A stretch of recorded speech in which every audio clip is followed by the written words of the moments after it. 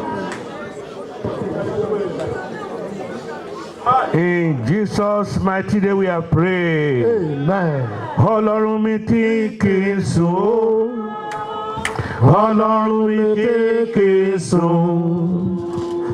Ọlọ́run mi tí kì í sùn. Ọlọ́run mi tí kì í sùn. Jẹ́ kọ́rọ̀ ayé mi ká ọ lára o. Ọlọ́run mi tí kì í sùn. Ọlọ́run mi tí kì í sùn.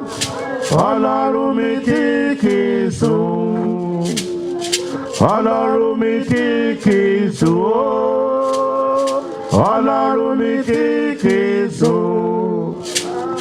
Jẹ́ kọ́rọ̀ ayé mi ká ọ lára o. Ọlọ́run mi tí kì í sùn. We are going to pray. We are out gba àdúrà.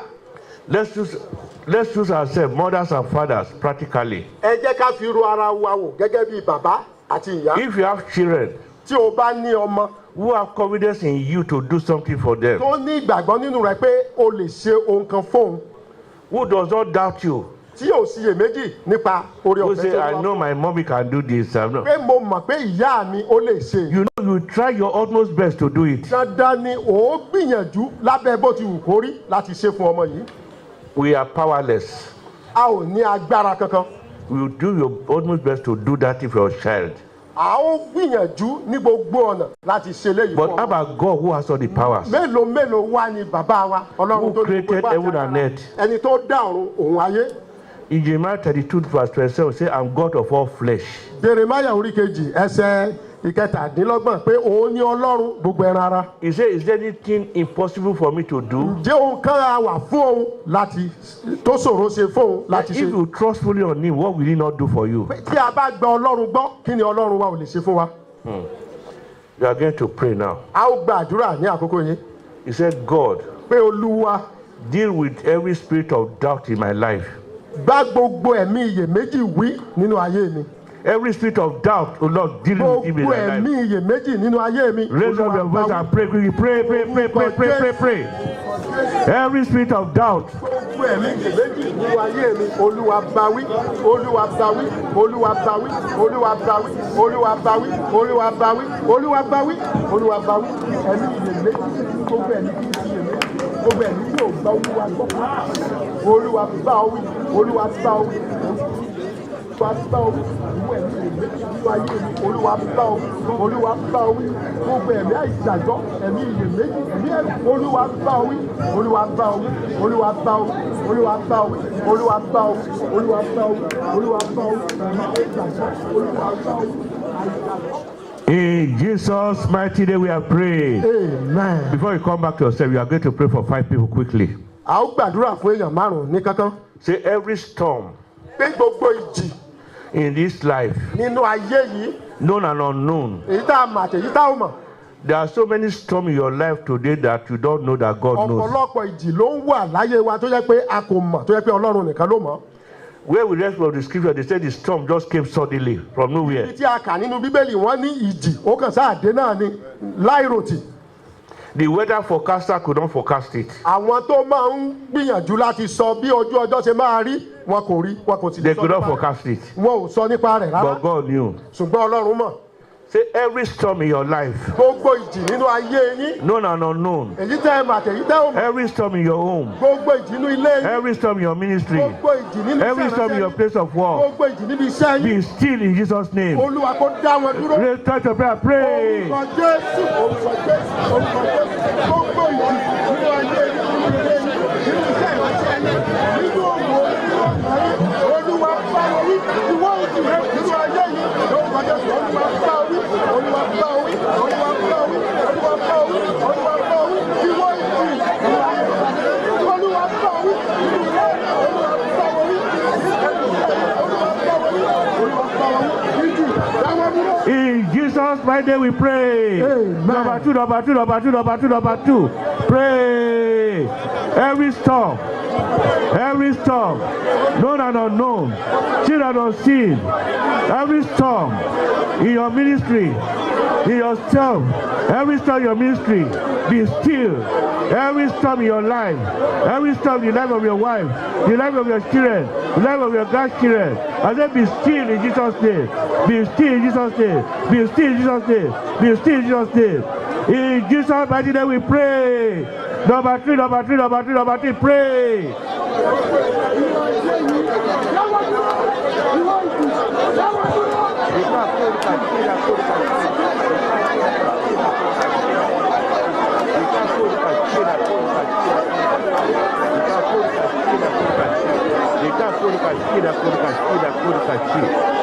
In Jesus' mighty name we pray. Number four, pray.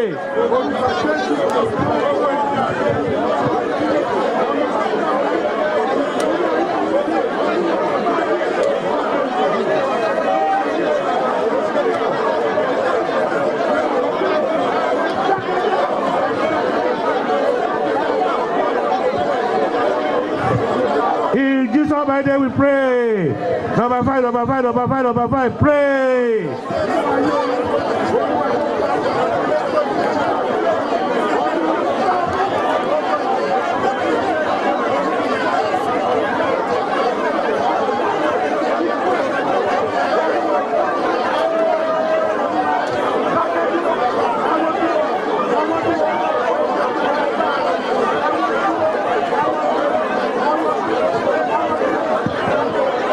In Jesus' mighty name we have prayed. Dáwọ́ dúró, mo ní o dáwọ́ dúró. Dáwọ́ dúró, mo ní o dáwọ́ dúró.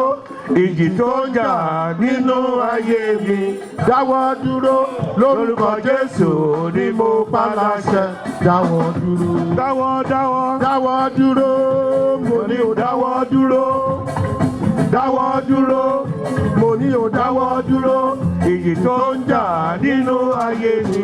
Dáwọ́ dúró lórúkọ Jésù ni mo pa láṣẹ. Dáwọ́ dúró. Dáwọ́ dúró. Mo ní o dáwọ́ dúró. Dáwọ́ dúró. Mo ní o dáwọ́ dúró. Ìjì tó ń jà nínú ayé mi. Dáwọ́ dúró lórúkọ Jésù ni mo pa láṣẹ. Dáwọ́ dúró. Call the name of Jesus powerfully once Ẹ fi again. orúkọ Jésù lẹ́ẹ̀kan tó lágbára. The power in the blood powerfully once. Agbára tí ń bẹnu ẹ̀jẹ̀ Jésù lẹ́ẹ̀kan. Say, Lord, as I go into the month of June Bí this Olúwa year, bí mo ṣe ń kọjá lọ sínú oṣù kẹfà. every storm in my life, Gbogbo ìjì nínú ayé mi. every storm of bitterness Gbogbo ìjì ìpọ́njú àti will not ìkorò. cross over with me to the new Kò month. ní kọjá pẹ̀lú mi. Let the month of May 2019 Jẹ́ kí oṣù kẹfà ọdún 2019. swallow every storm, Jẹ́ kí gbogbo oṣù karùn-ún. every storm of sickness, Ó gbé gbogbo ìjì ayé mi. every storm of bitterness, Gbogbo ìjì. every ìpọ́njú àti storm ìdààmú. of lack, Gbogbo ìjì. àìní every àti storm ìpọ́njú. of poverty. Gbogbo ìjì ìpọ́njú àti Let àìní. May 2019 swallow them all. Jẹ́ kí oṣù karùn-ún yìí. Raise up your voice and pray. Orúkọ Jésù Kristi. Agbára tí ń bẹnu ẹ̀jẹ̀ Jésù.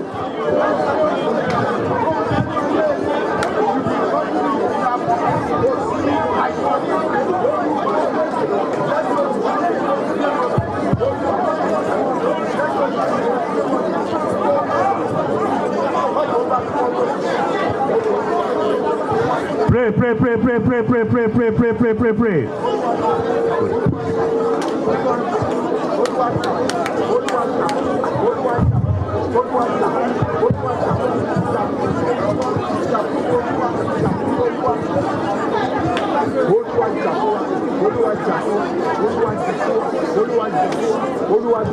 Pray, pray, pray, pray, pray, pray, pray, pray. Every storm, every matrimonial storm, every storm of sickness, every storm of affliction, you have given us a name that's above every other name. Say, at the name of Jesus Christ, every knee shall bow. Every storm in the house of God, we say bow. Every storm in the house of God, we say be still.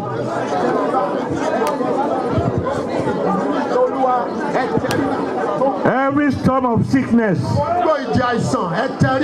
say be still. In the life of every man, life of every woman, we say be still. We say be still. We be still. We say be still. We say be still. We say be still. We say be still. We say be still.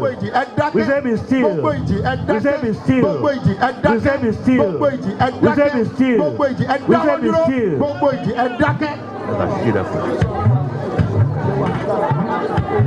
In Jesus' mighty name we are praying. Amen. Please, those two hands on your head. Ẹgbẹ́ ọwọ́ méjì lé orí yín.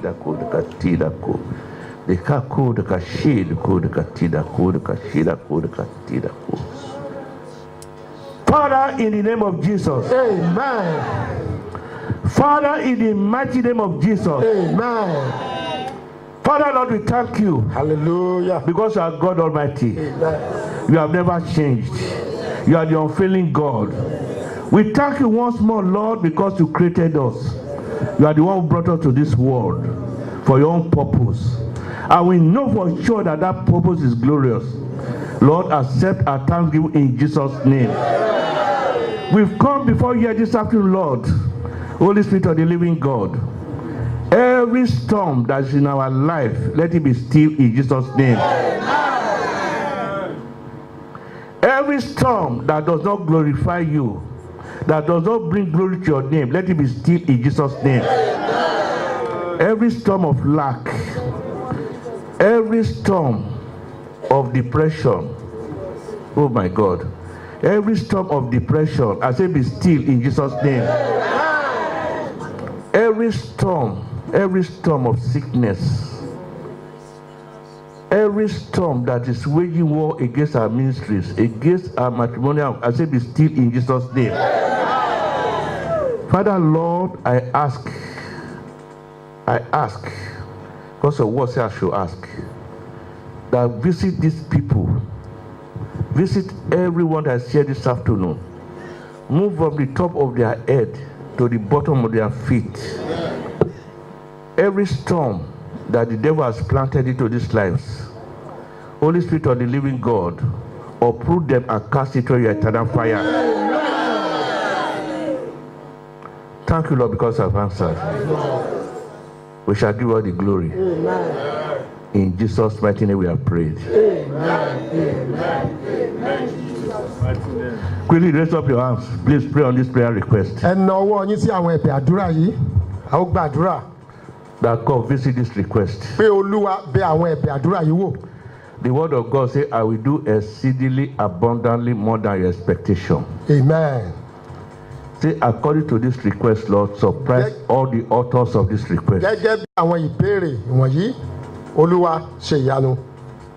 Before the end of June kí oṣù kẹfà kó tó kọjá 2019, ọdún 2019 let testimonies start to come out. jẹ́ kí ẹ̀rí kí ó máa wọlé. Let us pray. ẹ jẹ́ ká gbàdúrà.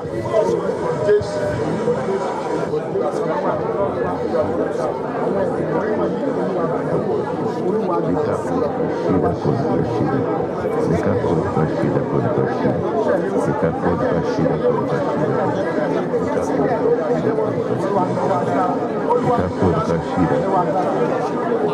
In Jesus' mighty name we are prayed. Amen. Three powerful amen. Amen.